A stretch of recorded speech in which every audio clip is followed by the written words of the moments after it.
Marcos capítulo 3, versos 20 al 35. Dice así la palabra de Dios. Y se agolpó de nuevo la gente, de modo que ellos ni aún podían comer pan.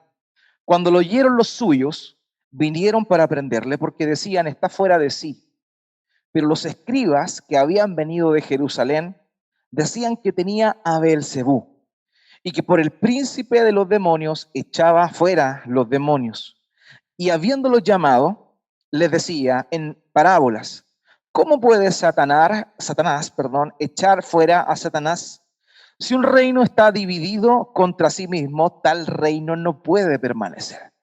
Y si una casa está dividida contra sí misma, tal casa no puede permanecer.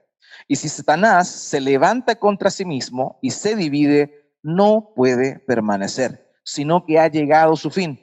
Ninguno puede entrar en la casa de un hombre fuerte y saquear sus bienes si antes no le ata, y entonces podrá saquear su casa. De cierto os digo que todos los pecados serán perdonados a los hijos de los hombres y las blasfemias, cualesquiera que sean.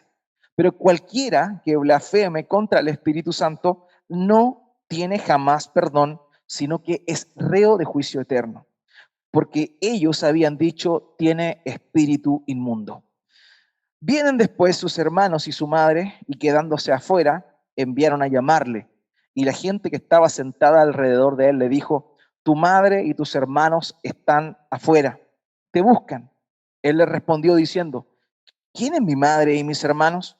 Y mirando a los que estaban sentados alrededor de él, dijo, he aquí mi madre y mis hermanos, porque todo aquel que hace la voluntad de Dios, ese es mi hermano y mi hermana y mi madre.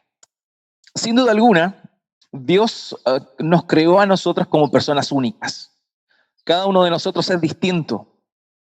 Dios nos creó con distintas afinidades. Dios nos creó con distintas pasiones, con distintas capacidades.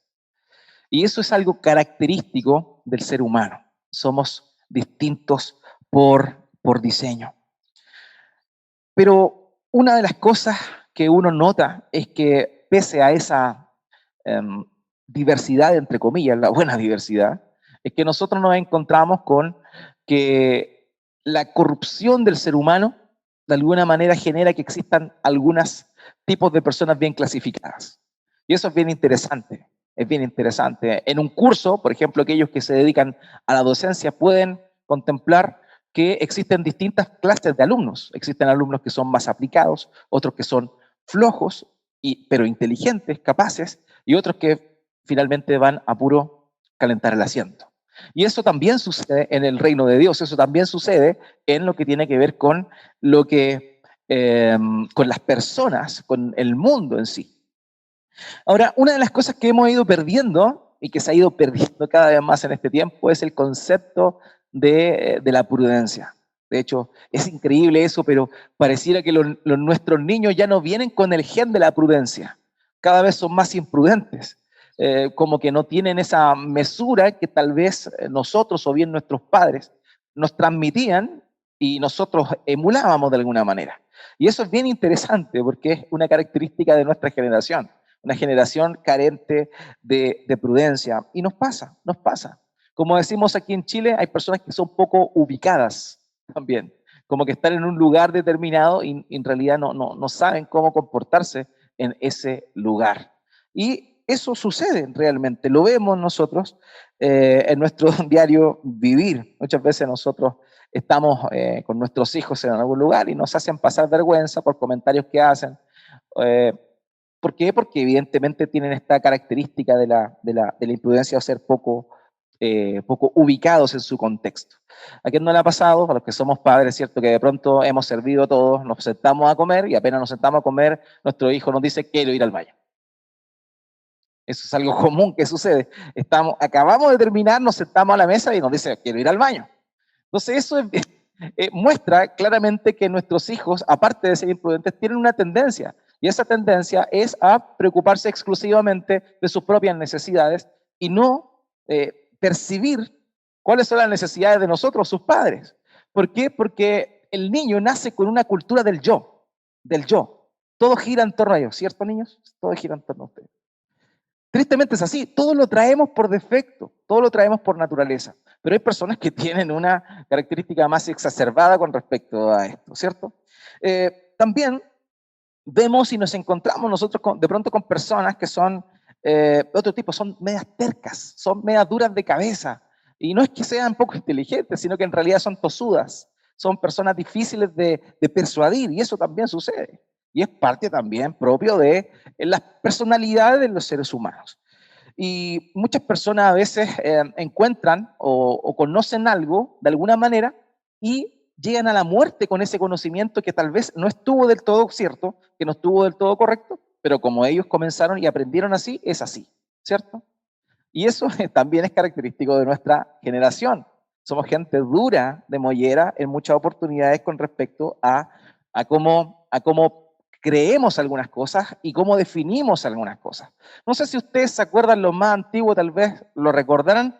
Había un profesor, el profesor Mario Banderas, no sé si les suena, el profesor Mario Banderas, que tenía un segmento que decía, usted no lo diga, ¿cierto? Usted no lo diga. ¿Y cuál era la gracia de ese segmento que él tenía? Que él era una persona que estaba en realidad bien preocupado de cambiar el léxico del chileno.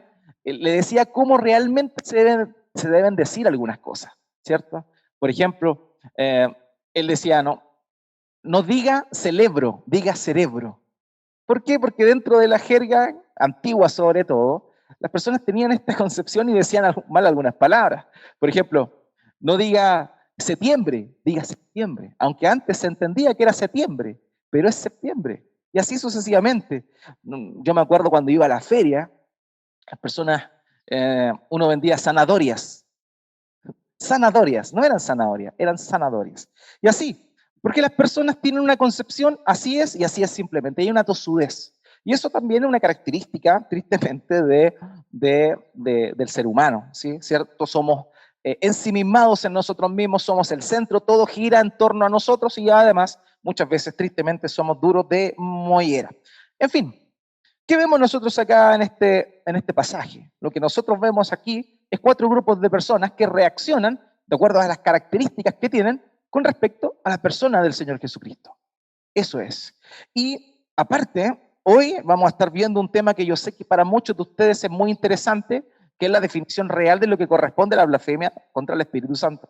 Es algo que acabamos de leer y que yo sé que también causa mucho interés y mucha duda al respecto. Ahora, el título del sermón de esta mañana es precisamente el emblema del profesor Mario Banderas. Usted no lo diga. Usted no lo diga. Ese es el título de hoy. Y hoy vamos a estar viendo 4, escúcheme bien, 4 tipos de respuestas frente a la persona de nuestro Señor Jesucristo. Y eso es lo que nosotros contemplamos en este segmento que acabamos de leer.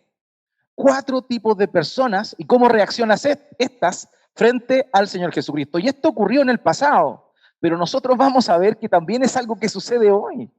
Es algo que sucede hoy, no es algo solamente del pasado, es algo de hoy. Y el primer grupo que nosotros podemos contemplar acá es el grupo de aquellos que se aprovechan. ¿Ya?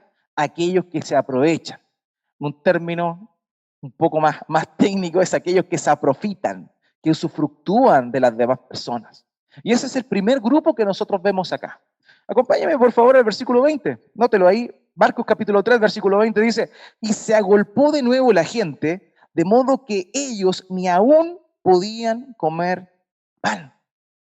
Ni aún podían comer pan.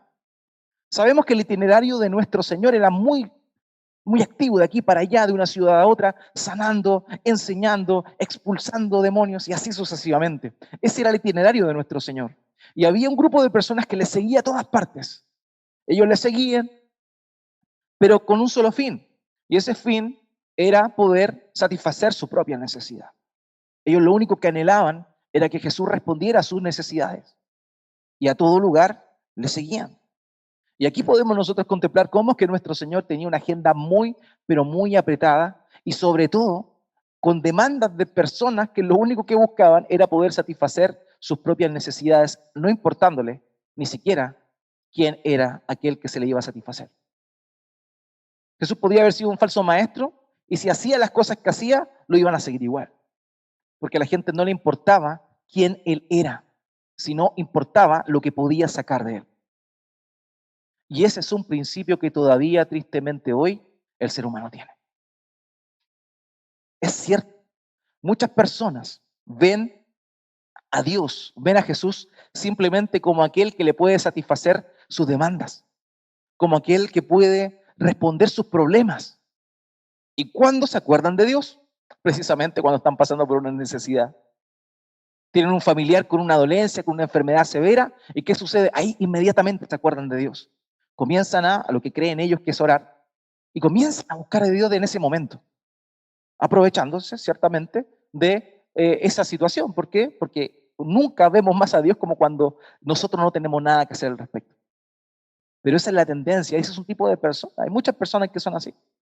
Muchas personas que de pronto oyen el mensaje del Evangelio y como el Señor Jesucristo lo describe en la parábola del sembrador que veremos la próxima semana, Dios mediante, podemos nosotros ver que hay personas que se interesan por el mensaje del Evangelio, pero exclusivamente por los beneficios que se pueden sacar de este.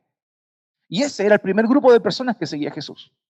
Aquellos que no le interesaba que Él comiera, aquellos que no le interesaba todo el trabajo y el agotamiento que Él tenía, sino que lo único que querían hacer era que le respondiera a sus necesidades. La Nueva Traducción Viviente dice de este pasaje lo siguiente: después de esto, Jesús regresó a la casa y era tanta la gente que volvió a reunirse que ni él ni sus discípulos podían siquiera comer. Queridos, es muy común encontrar en el relato del Evangelio a nuestro Señor Jesucristo teniendo que tener una barca lista. ¿Se acuerda la semana pasada cuando lo vimos? Una barca lista, cosa que cuando comenzara la gente a agolparse, Él pudiese ir a otra ciudad con el fin de descansar un poco, por lo menos en el trayecto, en la barca, de un lugar, de un extremo del lago de Genesaret al otro, por lo menos podía descansar, porque a la gente poco le importaba lo que el Señor Jesucristo necesitaba, sino que lo que ellos querían era simplemente satisfacer las propias demandas que personalmente tenían. Por eso expresiones como le apretaban era muy común en el Nuevo Testamento y particularmente en el ministerio del Señor. La gente se agolpaba sobre él. Vemos en el momento cuando él sanó a una mujer que tenía un flujo de sangre, dice que la multitud lo apremiaba, estaba verdaderamente él no podía ni siquiera avanzar, cuando en ese momento esta mujer le toca y él se da cuenta que ella le toca. Así era la vida, así era el ministerio del Señor. Siempre, siempre hay personas que buscan a Dios en momentos de necesidad, pero que terminadas sus necesidades ya no lo necesitan más. No lo necesitan más. Y eso es una gran realidad, y el gran cuidado que tenemos que tener nosotros es que creamos ser creyentes, creamos ser cristianos, pero en realidad simplemente estemos pasando por una necesidad y estamos acudiendo a Jesús como aquel que nos puede responder nuestro problema, que puede solucionar nuestro problema. Y eso es un gran riesgo. Eso es un gran riesgo porque las personas que piensan así, exclusivamente, tristemente tengo que decirle, lo más probable es que ni siquiera sean cristianos de verdad.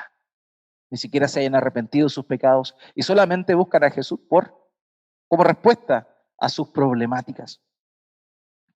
Yo siempre me pregunto cuando veo estas multitudes que seguían a Jesús, cuando veo esta gente que se agolpaba, cuando veo que el Señor alimentó a 5.000 en una oportunidad, a 4.000 en otra oportunidad, y yo me pregunto, ¿dónde estaban esos miles cuando Pilato sacó a Barrabás y a Jesús y le preguntó a la multitud, ¿qué hago con él?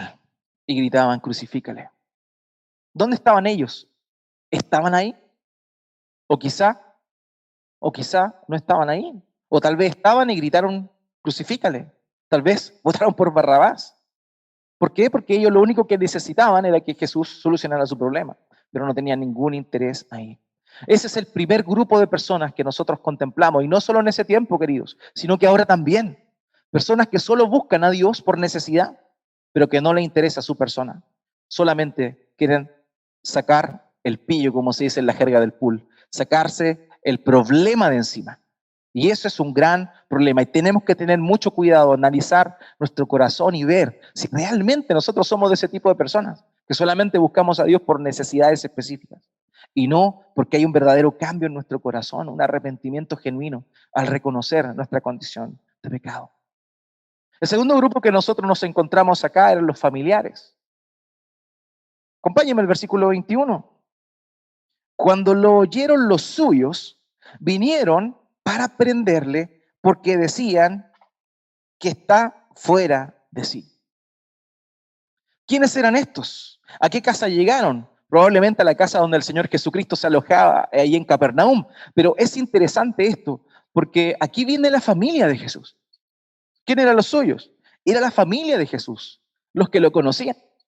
Eran sus hermanos, probablemente su madre también, porque como vimos en los últimos versículos que analizamos, también llegó su madre junto a sus hermanos y sus hermanas. ¿Quiénes eran ellos? Eran quienes le conocían, eran su familia.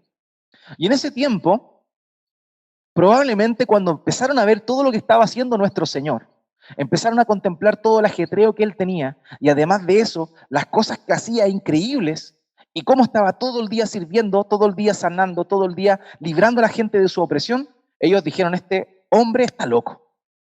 Ese mismo que vivía con nosotros, ese mismo que dormía con nosotros, está loco. Y hay que detenerlo. Y en aquel entonces era una vergüenza para la familia cuando alguien era considerado socialmente loco. Por ese motivo es que ellos dijeron, bueno, él nos va a dejar en vergüenza a nosotros. Así que vayamos, detengámosle. La expresión griega que se traduce ahí como, que dice acá, vinieron para prenderle, esa expresión griega que se traduce como prenderle, tiene la idea de quitar su libertad. Ellos quizás querían encerrarlo, pasarlo por loco para que parara de hacer lo que estaba haciendo, porque lo estaba dejando en vergüenza a ellos. Saben que hay algo que poco se menciona muchas veces, y es que el hecho de que nuestro Señor Jesucristo, ¿cierto?, es el primogénito de José y María. Evidentemente, encarnado, no, hijo solamente de María, por adopción hijo de José, pero José y María tuvieron más hijos. Y eso es una realidad bíblica, la misma escritura lo señala. Aunque el catolicismo romano lo quiera borrar del mapa, María no fue virgen para siempre. María tuvo hijos. Jesús tuvo hermanos y tuvo hermanas. Ahora bien, cuando José muere, la cultura decía que el primogénito debía hacerse cargo económicamente de su madre y sus hermanos. ¿Y quién era el primogénito de José y María? Jesús. Por tanto, quien se hizo cargo de sus hermanos y de su madre era Jesús.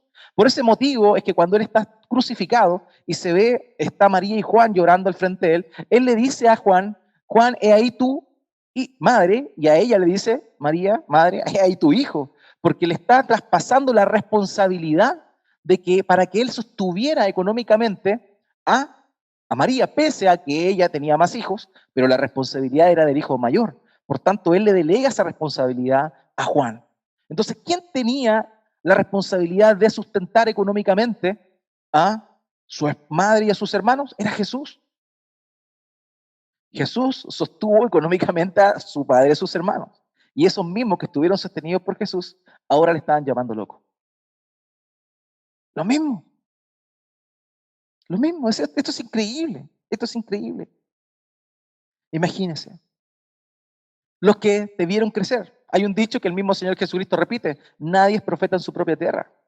¿Por qué? Porque en tu casa todos te conocen. Conocen tus cosas buenas y conocen tus cosas malas. En este caso, evidentemente, el Señor Jesucristo no tuvo pecado, pero eso no implicaba que no fuera del agrado de sus hermanos en muchas oportunidades. Pero a quienes lo vieron crecer, no creían en Él. No creían en Él. Juan capítulo 7, versículo 5 dice, porque ni aún sus hermanos creían en Él. Imagínense. Vemos aquí la oposición de la gente, pero primordialmente lo primero que vemos es la oposición o la incredulidad de su propia familia. Lo que es peor, no solo no creían en él, sino que también lo trataban de loco. Él está loco. Y por eso querían aprenderlo. Por eso querían prisionarlo. Ahora bien, eso también va a pasar con nosotros. Eso también va a pasar. ¿Quiénes son los que más te juzgan cuando tú conoces a Cristo y empiezas a ser transformado por la verdad de Dios? Tu familia. Tu familia son los primeros que comienzan a cuestionarte porque ven tu actuar y ven lo que hiciste en el pasado y comienzan a cuestionarte con respecto a eso. Y te juzgan. Y te juzgan. Y eso es lo que sucede. Imagínense, al pobre Señor Jesucristo le pasó esto. Y no solamente no creían en Él, sino que lo que es peor, le decían que era un loco y lo querían mandar derechito al manicomio. Queridos, aunque esto pase con nosotros, aunque tal vez nuestros seres queridos, los más cercanos, piensen de nosotros que estamos locos por lo que hacemos ahora y por sobre todo por lo que no hacemos ahora, es necesario que sepamos que nuestro Señor Jesucristo padeció por lo mismo. Él es un sumo sacerdote que puede compadecerse de nosotros. ¿Por qué razón? Porque Él vivió lo mismo que nosotros, pero sin pecar. Él sufrió las mismas tentaciones que nosotros, pero sin pecar. Él sufrió las mismas privaciones que nosotros, pero sin pecar. Si alguien puede comprender cuando nuestra propia familia nos desprecia por causa de Cristo, es el Señor Jesús. Imagínense ese panorama. Pero ¿cuál es nuestra respuesta ante esto? Debe ser, como Pablo dice en 2 Corintios capítulo 5, versículo 13, porque si estamos locos es para Dios, y si somos cuerdos es para vosotros. Amados, no importa que nos pasen por locos, si al Señor Jesucristo, sus propios hermanos lo tildaron de loco. Así que perdamos cuidado de eso. No sienta vergüenza de reunirse en un espacio público a proclamar su fe, a cantar al Señor. No sienta vergüenza de eso. ¿Por qué? Vamos a sentir vergüenza de algo que nos ha cambiado la vida, de algo que nos ha transformado y hemos visto cómo ha sido de bendición para cada uno de nosotros. Así que este sentimiento el Señor lo conoce muy bien porque Él lo experimentó. Él lo experimentó. Su propia madre muchas veces dudó, aunque ella lo supo desde el principio, pero en oportunidades también, aunque la vemos en episodios con bastante fe, también dudó. Por eso en el versículo 31 dice, vienen después sus hermanos y su madre, y quedando afuera, enviaron a llamarle. Ellos también querían estar con él en un momento, pero en realidad, ¿qué es lo que sucedía? Ellos estaban con dudas con respecto a quién era él, y por sobre todo, su capacidad mental, cómo estaba su salud mental. Y eso pasa. Así nos encontramos con el primer grupo de personas, los interesados, los que solamente quieren beneficios, y nos encontramos con este segundo grupo de personas, que en este caso característico de nuestro Señor Jesucristo fue su familia, pero son aquellos que lo hacen pasar por loco. Ahora bien, ellos lo único que querían era juzgarle, juzgarle. Ahora, en esta narrativa nos encontramos con un tercer grupo de personas, y estos son los más peligrosos, los religiosos. Ese es el tercer grupo de personas que aparece acá. Acompáñame al versículo 22, por favor. En el versículo 22 dice, pero los escribas que habían venido de Jerusalén decían que tenía a Belcebú y por el príncipe de los demonios echaba fuera los demonios. Por el príncipe de los demonios echaba fuera los demonios. Imagínense, las multitudes, los interesados, seguían a Jesús de cualquier lado, ¿cierto? Venían de cualquier parte. Su familia venía de Nazaret, directamente de Nazaret a reprenderlo, a tranquilizarlo. Y nos encontramos a otras personas que vienen de Jerusalén, los religiosos de la época, aquellos que ya hemos hablado anteriormente, estos religiosos, y vienen también ante el Señor, ¿para qué? Para juzgarle. Ahora, Marcos no nos dice el contexto en rigor en el cual se encuentra esta situación y esta intervención de parte de los escribas y de los fariseos. Mateo y Lucas señalan que en ese momento lo que había sucedido era que nuestro Señor Jesucristo había expulsado un demonio de una persona que se encontraba con un demonio que le causaba sordera y mudez. Entonces, luego de que nuestro Señor Jesucristo hizo esa sanidad, el demonio salió y el hombre que era sordo y mudo habló y escuchó. En ese momento es que estos hombres ya no dieron más ante todas las maravillas que hacía el Señor Jesucristo y cómo es que Él no calzaba con el estándar de religiosidad que ellos tenían y empezaron ya de frentón a hacer una oposición. Antes solamente querían cuestionar su autoridad. ¿Se acuerdan anteriormente de todos los pasajes que hemos visto? Esas controversias que tuvo Él con los religiosos era precisamente para sopesarlo. Pero a esta altura ellos ya estaban decididos a destruirlo. Y aquí es donde comienzan a decir de Él y a blasfemar de Él. Pero lo que más terrible, lo que hicieron es una acusación tremendamente peligrosa. La Nueva Traducción Viviente dice, está poseído por Satanás, el príncipe de los demonios. De él recibe el poder para expulsar demonios. Belcebú, ese nombre que se menciona ahí, probablemente es una transformación o una derivación de un dios de los filisteos llamado Baal-Zebub. Baal-Zebub era el dios de las moscas, el dios de los muertos. Esa era como la noción que se tenía, ¿ya? Esa es una de las descripciones, digamos, que existen con respecto a este nombre, Baal-Zebub, que deriva de Baal-Zebub. Pero otra de las cosas o de las interpretaciones de esta expresión es que Baal-Zebub en realidad debía haber sido Baal-Zebul, que significa el señor de la casa. El señor de la casa, haciendo alusión a el demonio principal de un templo de adoración. Eso es también la idea que se tenía con respecto a eso. Ahora, el gran problema, el gran peligro que ellos estaban cometiendo era decir que la obra que Jesucristo estaba realizando no era una obra divina, sino que era una obra del mismísimo Satanás. Del mismísimo Satanás. Uno, eran interesados, los otros lo trataban de loco, y los otros le decían que tenía demonio, que hacía las cosas por Satanás, por el príncipe de los demonios. Ahora el Señor Jesucristo, cuando escucha esto, evidentemente no puede quedarse así, tiene que responder algo. Y lo que Él dice es algo tremendamente hermoso, pero a la vez tremendamente importante y peligroso. Queridos, el Evangelio es el mensaje de que Dios envió a su Hijo Jesucristo a este mundo para perdonar al pecador. Ese es el mensaje del Evangelio. Cuando el pecador reconoce su condición, se reconoce como un pecador, se arrepiente de sus pecados y cree en el Evangelio, en ese momento ya es salvo. En ese momento es salvo de la condenación eterna. El mensaje del Evangelio es que todo pecado y toda blasfemia puede ser perdonada. Pero aquí el Señor Jesucristo está diciendo algo tremendamente importante. Está diciendo que todos los pecados pueden ser perdonados. Y usted me dirá, ¿pero cómo? ¿Un asesino puede ser perdonado? Sí, un asesino puede ser perdonado. ¿Cómo un estafador puede ser perdonado? Sí, un estafador puede ser perdonado. ¿Un violador puede ser perdonado? Sí, puede ser perdonado porque todo pecado y toda blasfemia puede ser perdonada a los hombres. Pero hay un gran problema. Hay una cosa que no puede ser perdonada. Y es lo que el Señor Jesucristo acaba de increpar a estos hombres. Es la blasfemia contra el Espíritu Santo. La blasfemia contra el Espíritu Santo. Eso es un pecado que no puede ser perdonado. El texto sugiere acá que aquel que comete este pecado no puede de ninguna manera, alcanzar el arrepentimiento. Ahora yo sé que muchos tal vez, siendo cristianos, se han preguntado, ¿y habré yo cometido el pecado imperdonable? Porque si cometí el pecado imperdonable, si he blasfemado contra el Espíritu Santo, estoy perdiendo mi tiempo, debería estar tomando desayuno. Porque si no hay perdón para eso, significa que no he sido perdonado. ¿Qué es el pecado imperdonable? ¿Qué significa blasfemar contra el Espíritu Santo? ¿Qué es lo que implica eso?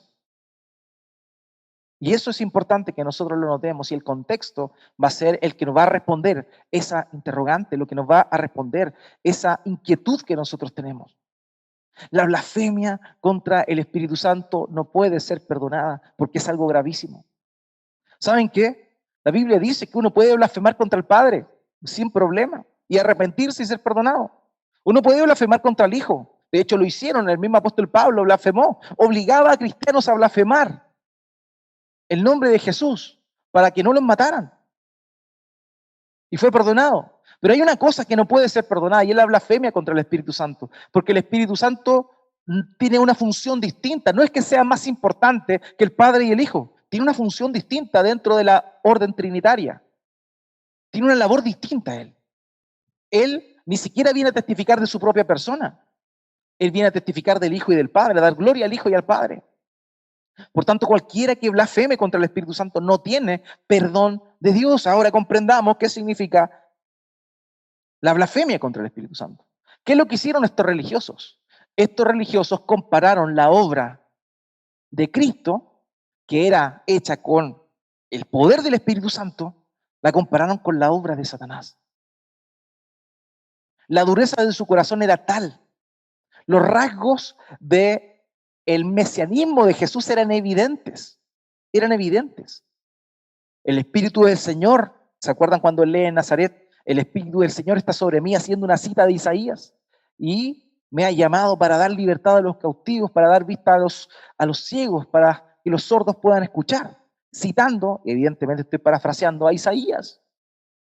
El Espíritu de Dios estaba sobre Jesús. El ministerio del Señor se basó en que el Espíritu le facultaba para hacer las cosas y la obra de Dios. ¿Pero qué estaban diciendo ellos? Ellos estaban diciendo que no. Ellos estaban diciendo que lo que él hacía no lo hacía por Dios, sino que lo hacía por Satanás. La antítesis de Dios, la antítesis del Señor Jesucristo. La blasfemia contra el Espíritu Santo es tan grave que no tiene perdón ni en este siglo ni en el venidero. Ni en esta vida ni en la otra. No hay. No hay perdón. No hay perdón. Porque cualquiera que señala que la obra de Dios es obra del diablo y lo hace, como muestra el texto acá, tal vez no se manifiesta de una manera clara. Pero lo que sí se decía aquí es que ellos repetidamente decían que Jesús tenía demonios y que por el poder de los demonios echaba fuera a los demonios. Esta expresión que se señala acá habla de repetición, es un verbo que está en una forma imperfecta, es decir, que era una constante de parte de estos religiosos decir que él tenía demonios. Mateo 9:34, pero los fariseos decían, por el príncipe de los demonios echan fuera a los demonios. Juan 10:20, muchos de ellos decían, demonio tiene y está fuera de sí, ¿por qué le oyen? La constante de los religiosos era decir, Jesús está endemoniado, él está endemoniado, él está endemoniado, la obra que hace, la hace por el poder de Satanás. Eso es lo que sucedía, eso es lo que pasaba. La blasfemia contra el Espíritu Santo, queridos. El pecado imperdonable es atribuir a Satanás a sabiendas, voluntariamente y persistentemente las obras de Dios. Eso es, grosso modo, la blasfemia contra el Espíritu Santo. Eso es. Ahora, ¿un cristiano puede cometer este pecado? Evidentemente no. Evidentemente no. Muchos se preguntan, ¿no? ¿Habré pecado yo? ¿Habré cometido blasfemia contra el Espíritu Santo? No, porque a la hora que te preguntas eso, es que ya no has cometido ese pecado. Porque la dureza del corazón es una característica de aquel que ha pecado contra el Espíritu Santo blasfemando.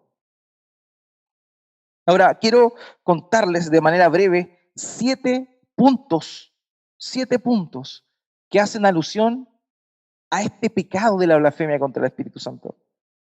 En primer lugar, la blasfemia contra el Espíritu Santo es un pecado de pleno conocimiento. O sea, nadie blasfema contra el Espíritu Santo de una manera, digamos, accidental. La blasfemia contra el Espíritu Santo es de pleno conocimiento. Ellos tenían pleno conocimiento de lo que estaban haciendo. Ellos veían lo que Jesús hacía de primera fuente y ellos decían, no, tiene demonio. En segundo lugar, es una disposición constante y continua del corazón de resistirse a la convicción del Espíritu Santo. El Espíritu Santo, por medio de las obras que estaba realizando, les decía, Él es el Mesías, Él es el Mesías. Ellos, no, no, no, no, no. Es una disposición continua del corazón resistiéndose a la convicción del Espíritu Santo. En tercer lugar, es un acto verbal que atribuye las obras del Espíritu Santo a Satanás. Como ya lo mencionamos, esa era la lógica de lo que implicaba. En cuarto lugar, queridos, es un rechazo voluntario a la gracia de Dios por medio de Jesús. ¿Saben por qué el pecado es imperdonable? Porque es un desprecio a la gracia del Señor. ¿De quién testifica el Espíritu Santo? De Cristo. ¿A quién da gloria? Al Padre y al Hijo. Cuando alguien desprecia el mensaje del Evangelio de corazón, con una determinación, esa persona está blasfemando contra el Espíritu Santo. Diciendo, no, Dios no me creó, Dios no puede existir. Cuando se confina en su corazón, en su mente, el pensamiento de decir, prefiero no creer en Dios porque no quiero darle cuenta a nadie, realmente es alguien que ha blasfemado contra el Espíritu Santo. Porque voluntariamente no quiere dar la opción para sentirse tranquilo en su corazón. Hay personas que prefieren pensar en aquello que es totalmente improbable antes de creer que Dios existe. Matemáticamente es imposible, matemáticamente, que se dé lugar una célula de una forma aleatoria, como la mal llamada ciencia plantea. De verdad, de corazón, las personas que dicen, bueno, que simplemente hemos sido formados mediante procesos aleatorios infinitos en miles de millones de años para llegar a ser lo que somos, realmente, matemáticamente, eso es imposible. No puede suceder. No puede suceder. Pero es preferible creer eso con dureza de corazón antes de aceptarte que si existe un Dios tengo que darle cuentas a Él. Y que si tengo que darle cuentas a Él, voy a salir hallado falto. Ese es el ateísmo. En rigor, el ateísmo no tiene que ver con no creer en Dios. Tiene que ver con resistirse a reconocer quién es Él. Yo he escuchado a ateos decir, Dios no existe y lo odio. ¿Se da cuenta de la contradicción? ¿Cómo puedes odiar a algo que no existe? Ese es el gran problema. Porque sabes que si Dios existe, fuiste creado por Él, tienes que darle cuenta a aquel que te creó. Y como no lo quiero hacer, es eso. La blasfemia contra el Espíritu Santo es una determinación a no creer. Es una negación a lo lógico, a lo evidente.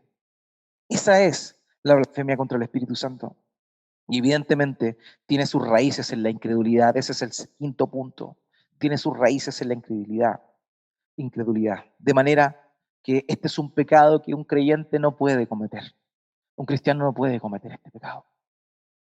De hecho, este es un pecado, en último lugar, que no puede cometerlo quien se preocupa de haberlo cometido. O sea, si te causa cuidado el hecho de que tú hayas fallado en eso, significa que no lo has hecho, porque tienes temor de Dios.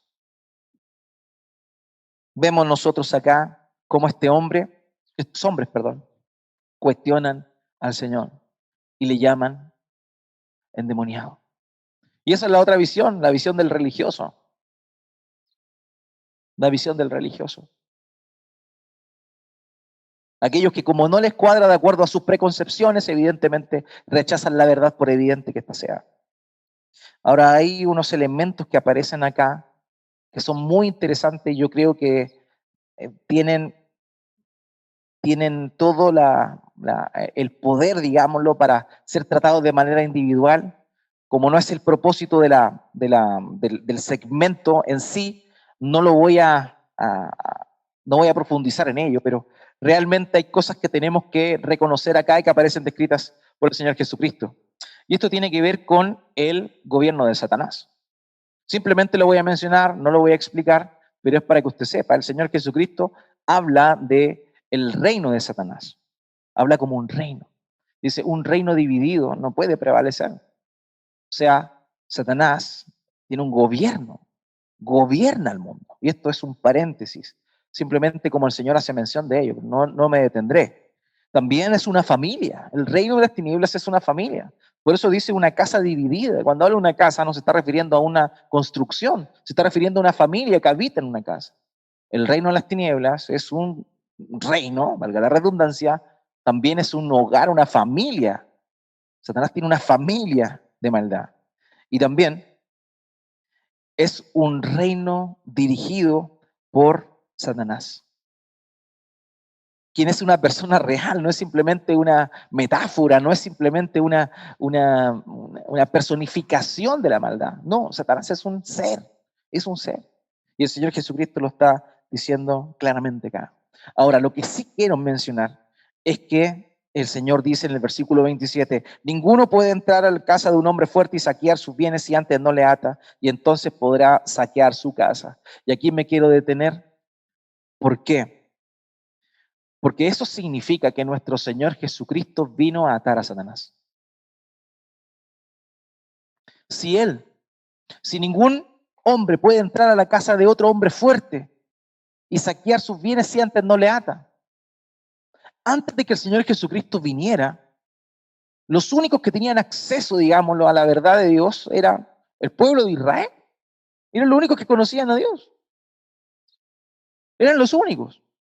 Pero cuando vino el Señor Jesucristo, en ese momento en adelante el Evangelio comienza a ser predicado a todas las naciones. Y por eso es que hoy, año 2020, en una plaza aquí en Antofagasta, estamos reunidos hablando de Jesús.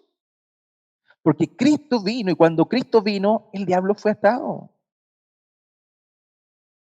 Fueron despojados sus bienes. Por eso es que la gente puede creer en todo pueblo, lengua y nación.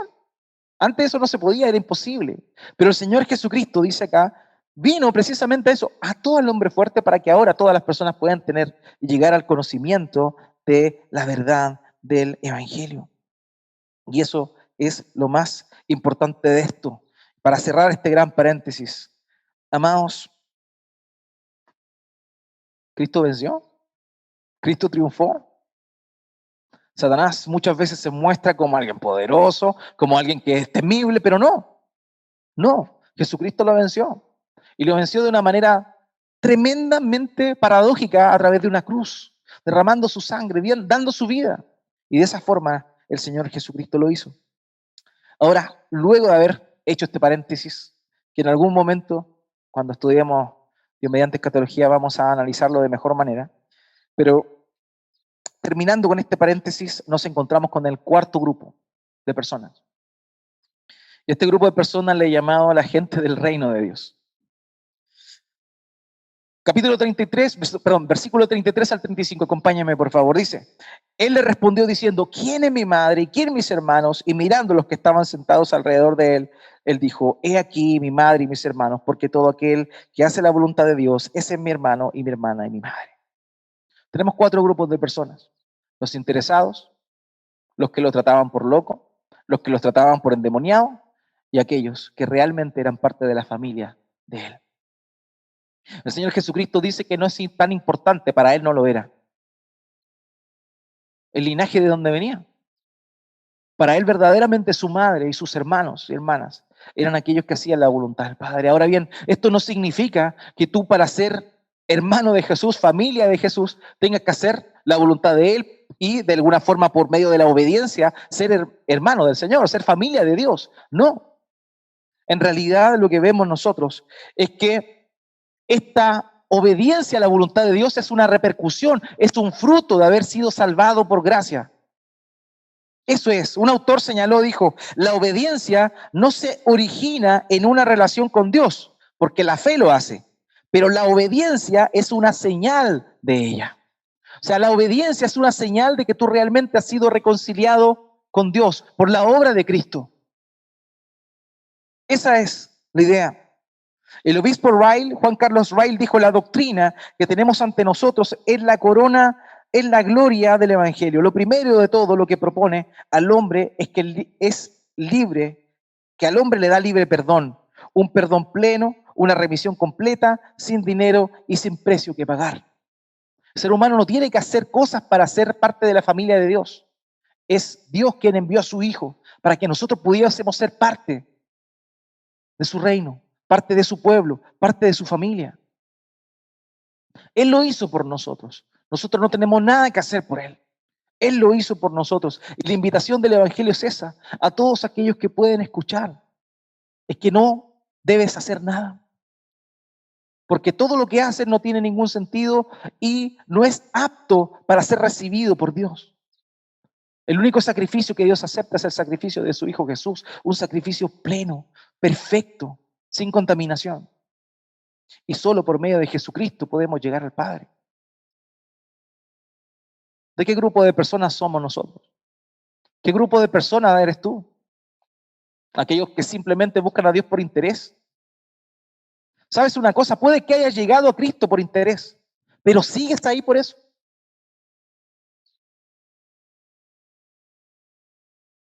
O tal vez eres de aquellos que consideran que el cristianismo es interesante, es lógico, pero es un poquito rayado.